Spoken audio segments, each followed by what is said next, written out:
everybody. Welcome back, and thank you for tuning in to another episode of Behind the Title. I'm your co-host, Jessica Mong, and I'm here with the fabulous Bobbie Grenier. I don't know about fabulous, but I'm here. Don't listen to her. She certainly is.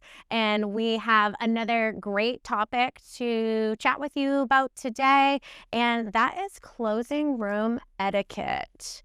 Now, Bobbie, you've been doing closings and have been in the industry for many years now, and I am sure you have quite a few great stories of some no-nos during the closing. Definitely. I mean, I think we all do. And Jess and I promised you we're gonna keep it real. So we're gonna tell it like it is. And if this maybe hits a nerve with anybody, just all we ask is maybe you consider it, digest it, think about what we're saying, and hopefully you agree. If not, I'm sure you can take something from it. Totally. So one of the big pieces that I think people need to realize when you get to the closing table is, first of all, this is your closing, right? So me as a closer, I always appreciate if I know ahead of time or at the table that, like, listen, Jessica, I've been through this a million times. I do not need you to explain every single document to me like I'm a first-time homebuyer. I have been through this. I know what this means. Keep it very high level for me. Or if you are a first-time homebuyer, please don't hesitate to speak up and be like, I'm really nervous. I have no idea what I'm signing. This is my first time. Like, can you give me a really great explanation? And generally, we're going to do that anyways. But I love people to kind of tell me in advance, like, how can I cater this closing to be exactly what you need? And I think that most of our closers are pretty good at reading the room. However, this is buyers, sellers, real estate agents, lenders. If you find your closing agent, your notary, or your closer hasn't read the room properly or correctly, just say, hey, this is John's first time buying a home, and we'll slow it down and stop for questions, because we all do this commonplace. So we really, like Jess said, we want to cater to the signer. We want to make sure that they understand. These are important documents. We want to make sure that they understand. So the first step, I guess, is just communication and what the signer is looking for the closing. But yeah, we have people that come in and do a lightning round. Yeah, I've already looked at the settlement statement. They're good. They've got all kinds of things to do that day. They want to sign their documents and get the heck out of Dodge. And that's fine too. We're happy to do it that way. Communication, just letting us know, because it's your closing and we're just there to facilitate it and make it as comfortable and professional as possible. Absolutely. And also on the flip side of that, if you are working with a client or you are the client yourself and you know that you're a reader and you want a copy of all of this stuff prior, generally we can get that stuff to you within 24 hours of the closing. So you just have to let us know, because nobody wants to, unfortunately, show up and feel like they need to be rushed either at the closing table. We want to make sure that everybody's completely comfortable with whatever they are signing.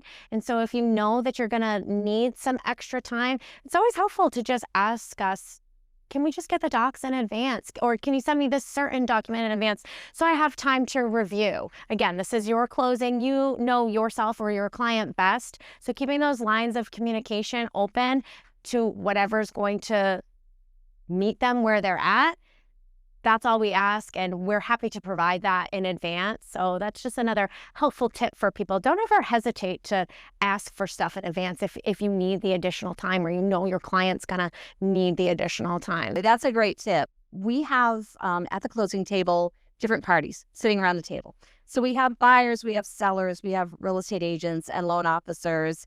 And for the most part, especially with a finance transaction, the buyer is the one that has to do the majority of the signing. Everybody conducts their closings differently. I generally get the seller's documents signed first, and then I can really focus on the buyer.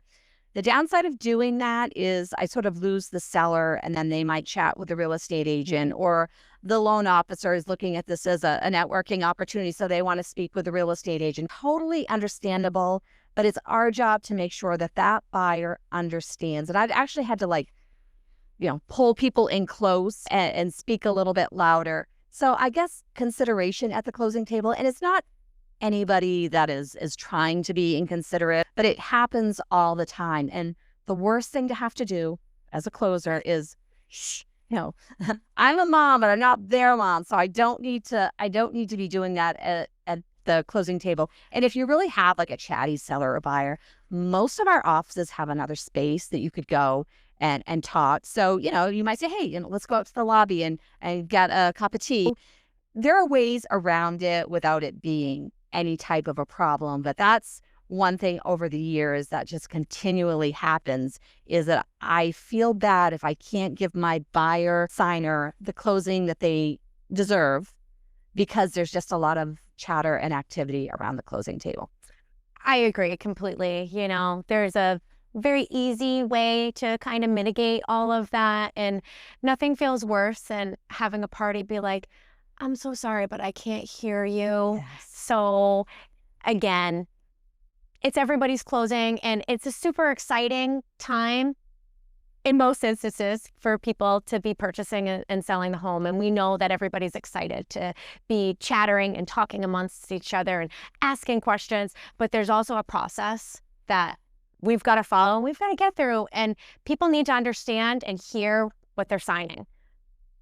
Free act and deed. We ask people this all the time when we're talking to the sellers, and if there's a lot of chatter going on the other side, and we want to make sure that, again, everything is above the board and people are signing as their free act and will, and that we're not missing anything.